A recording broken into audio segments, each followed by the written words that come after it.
Each Kindness by Jacqueline Woodson, illustrated by E.B. Lewis.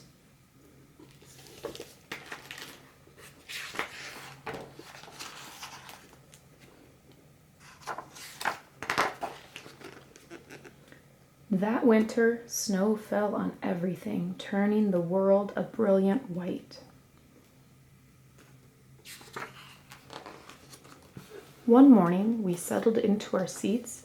The classroom door opened and the principal came in. She had a girl with her, and she said to us, "This is Maya." Maya looked down at the floor. I think I heard her whisper, "Hello." We all stared at her. Her coat was open and the clothes beneath it looked old and ragged. Her shoes were spring shoes, not meant for the snow. A strap on one of them had broken.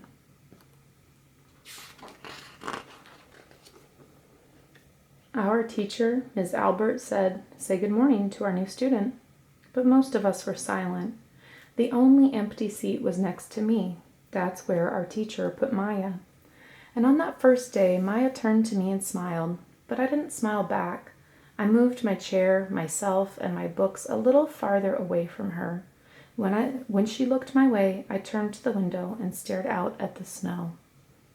And every day after that, when Maya came into the classroom, I looked away and didn't smile back.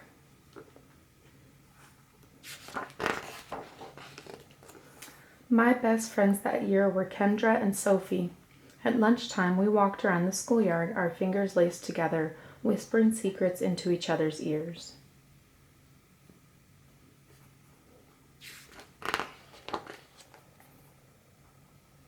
One day, while we were near the slide, Maya came over to us.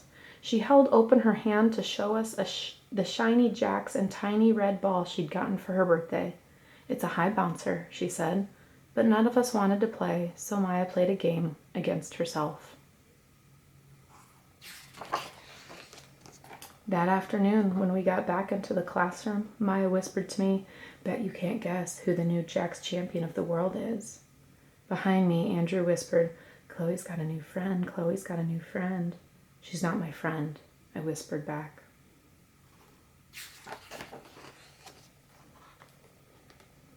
The weeks passed. Every day we whispered about Maya, laughing at her clothes, her shoes, the strange food she brought for lunch.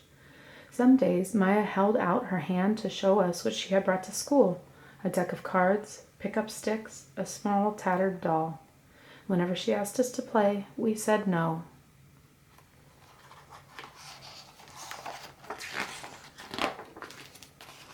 The days grew warmer and warmer. The pond thawed.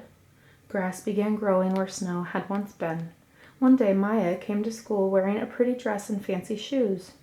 But the shoes and the dress looked like they belonged to another girl before Maya.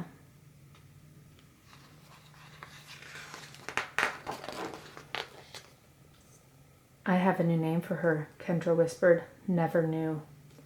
Everything she has comes from a second-hand store." We all laughed. Maya stood by the fence. She was holding a jump rope but did not come over to us to ask if we wanted to play.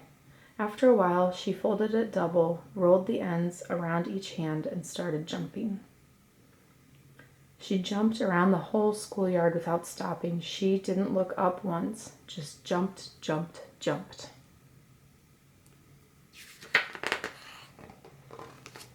The next day, Maya's seat was empty.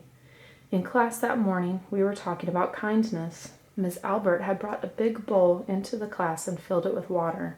We all gathered around her desk and watched her drop a small stone into it. Tiny waves rippled out away from the stone. "This is what kindness does," Ms. Albert said. "Each little thing we do goes out, like a ripple, into the world."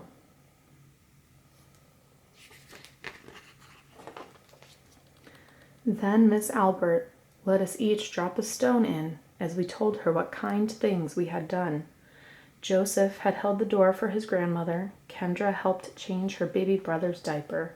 Even mean old Andrew had done something. "I carried teacher's books up the stairs," he said. Miss Albert said it was true. I stood there holding Miss Albert's rock in my hand, silent. "Even small things count," Miss Albert said gently, but I couldn't think of anything and passed the stone on. Maya didn't come to school the next day or the day after that. Each morning I walked to school slowly, hoping this would be the day Maya returned and she'd look at me and smile. I promised myself this would be the day I smiled back. Each kindness, Miss Albert had said, makes the whole world a little bit better. But Maya's seat remained empty, and one day Miss Albert announced to the class that Maya wouldn't be coming back. Her family had to move away, Miss Albert said. Then she told us to take out our notebooks. It was time for spelling. That afternoon, I walked home alone. When I reached the pond, my throat filled with all the things I wish I would have said to Maya, each kindness I had never shown. I threw small stones into it over and over, watching the way the water rippled out and away. Out and away. Like each kindness done and not done, like every girl somewhere holding a small gift out to someone and that someone turning away from it. I watched the water ripple as the sun set through the maples, and the chance of a kindness with Maya became more and more forever gone.